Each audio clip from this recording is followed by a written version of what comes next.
pagi pemirsa, kembali lagi bersama saya Salsa dan rekan saya Nia. Hari ini kami mengangkat sebuah isu yang mencerminkan salah satu bentuk penyimpangan sila kelima Pancasila, yaitu korupsi. Tindakan korupsi ini sangat merugikan masyarakat dan bertentangan dengan prinsip keadilan sosial. Korupsi adalah penyalahgunaan wewenang untuk kepentingan pribadi atau kelompok dan berdampak besar pada masyarakat, terutama mereka yang paling membutuhkan. Salah satu kasus terbaru adalah yang melibatkan mantan Menteri Sosial, Juliari Batubara, yang diduga menyelewengkan dana bantuan sosial. Kejaksaan Agung baru-baru ini telah menyelesaikan penyelidikan atas dugaan korupsi yang dilakukan oleh Juliari Batubara saat menjabat sebagai Menteri Sosial. Juliari diduga terlibat dalam praktik korupsi pengadaan bantuan sosial untuk masyarakat terdampak pandemi COVID-19 dengan total nilai suap mencapai puluhan miliar rupiah. Kasus ini menjadi perhatian publik karena terjadi di tengah pandemi yang membutuhkan dana besar untuk membantu masyarakat. Tindakan korupsi ini sangat menyesalkan dan mengecewakan, terutama di saat banyak orang yang membutuhkan bantuan. Baik pemirsa, untuk mengetahui perkembangan lebih lanjut dari kasus korupsi yang melibatkan mantan Menteri Sosial, Juliari Batubara, kita sudah terhubung dengan rekan kami, Kyle, yang berada di Pengadilan Tindak Pidana Korupsi. Kyle, bagaimana suasana di lokasi saat ini? Ya, Nia dan pemirsa di rumah, saat ini saya berada di Pengadilan Tindak Pidana Korupsi di Jakarta, di mana hari ini persidangan kasus dugaan korupsi bantuan sosial dengan terdakwa mantan Menteri Sosial Juliari Batubara sedang berlangsung. Dari pantauan kami, sidang kali ini mendapat perhatian besar dari masyarakat dan awak media. Seperti yang kita ketahui, Juliari Batubara diduga menerima suap dari para vendor yang ditunjuk untuk pengadaan paket bansos di tengah pandemi COVID-19. Uang suap yang diterima diperkirakan mencapai puluhan miliar rupiah yang seharusnya digunakan untuk membantu masyarakat yang terdampak pandemi. Pemirsa, suasana di sini cukup ramai dan keamanan di sekitar lokasi pengadilan juga sangat ketat. Pihak kepolisian tampak berjaga-jaga untuk mengantisipasi adanya kerumunan atau potensi aksi protes dari berbagai elemen masyarakat yang merasa kecewa atas kasus ini. Dalam persidangan hari ini, Juliari Batubara juga menyampaikan permohonan maaf di hadapan majelis hakim. Berikut pernyataan Juliari.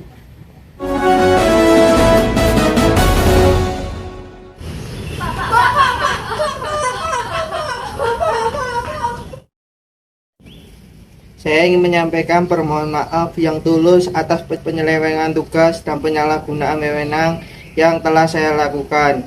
Saya menyadari bahwa tindakan saya melukai kepercayaan masyarakat dan merugikan banyak pihak.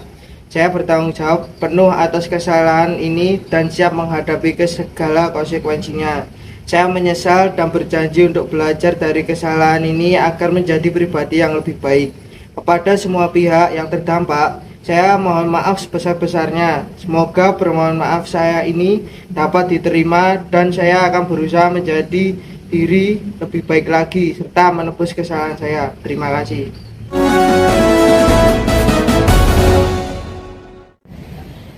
Agenda sidang hari ini adalah pembacaan tuntutan dari Jaksa Penuntut Umum terhadap Juliari Batubara.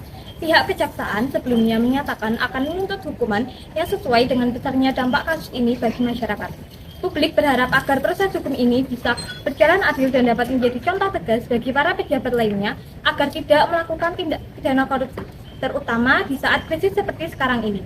Kami akan terus memberikan update terkini seiring berjalannya persidangan ini. Demikian laporan dari Pengadilan Tindak Pidana Korupsi di Jakarta. Saya Kyle, kembali ke studio.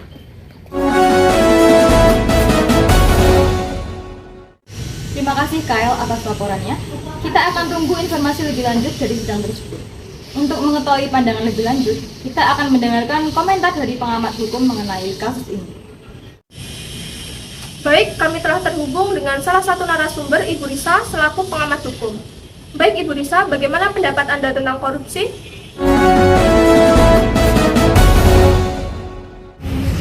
Korupsi seperti yang dilakukan Pak Juliari sangat merusak nilai keadilan sosial dalam Pancasila.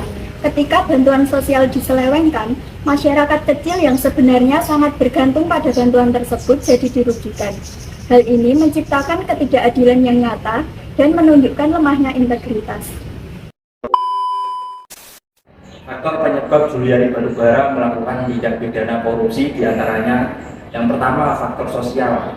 Seorang menteri sosial melakukan tindak korupsi dana bantuan sosial untuk masyarakat miskin terdampak COVID-19.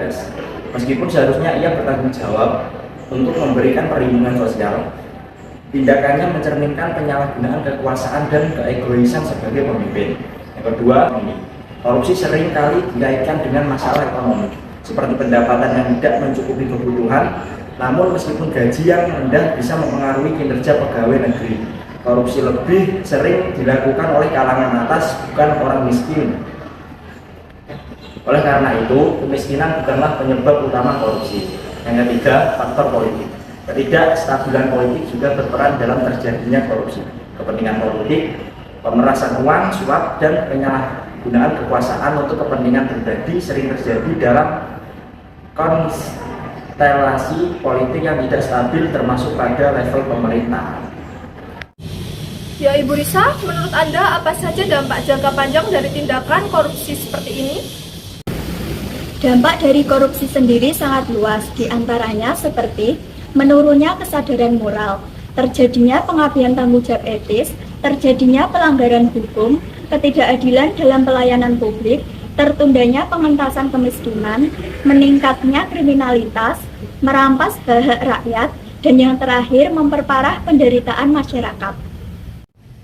Menurut Anda, bagaimana solusi yang tepat untuk mengatasi korupsi seperti ini? Ada beberapa cara untuk mengatasi korupsi ini. Yang pertama, pemberian hukuman yang setimpal. Koruptor yang dihukum dengan penjara sesuai dengan kejahatannya, ditambah denda atau penyitaan harta hasil korupsi. Hukuman yang setimpal bertujuan memberi efek jera dan memberikan sinyal bahwa tindak korupsi akan berujung pada konsekuensi berat. Yang kedua, verifikasi digital untuk penerima bantuan sosial. Penggunaan sistem verifikasi digital untuk mendata penerima bantuan sosial meningkatkan transparansi dan meningkatkan pengawasan yang lebih baik terhadap distribusi bantuan.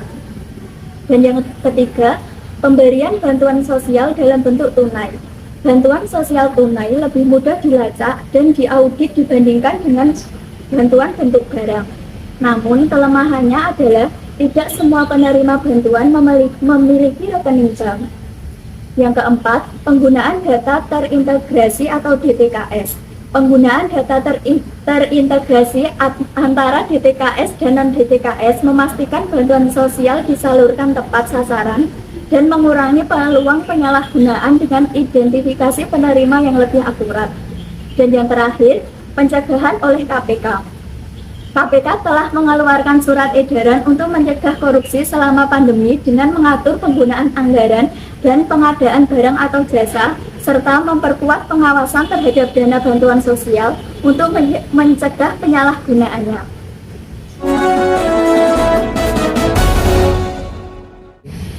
Pemirsa, kasus ini menjadi pelajaran bagi kita semua tentang pentingnya integritas dan kejujuran, terutama bagi para pejabat publik. Mari kita terus mengawal pemberantasan korupsi untuk menciptakan keadilan sosial yang sebenarnya di Indonesia.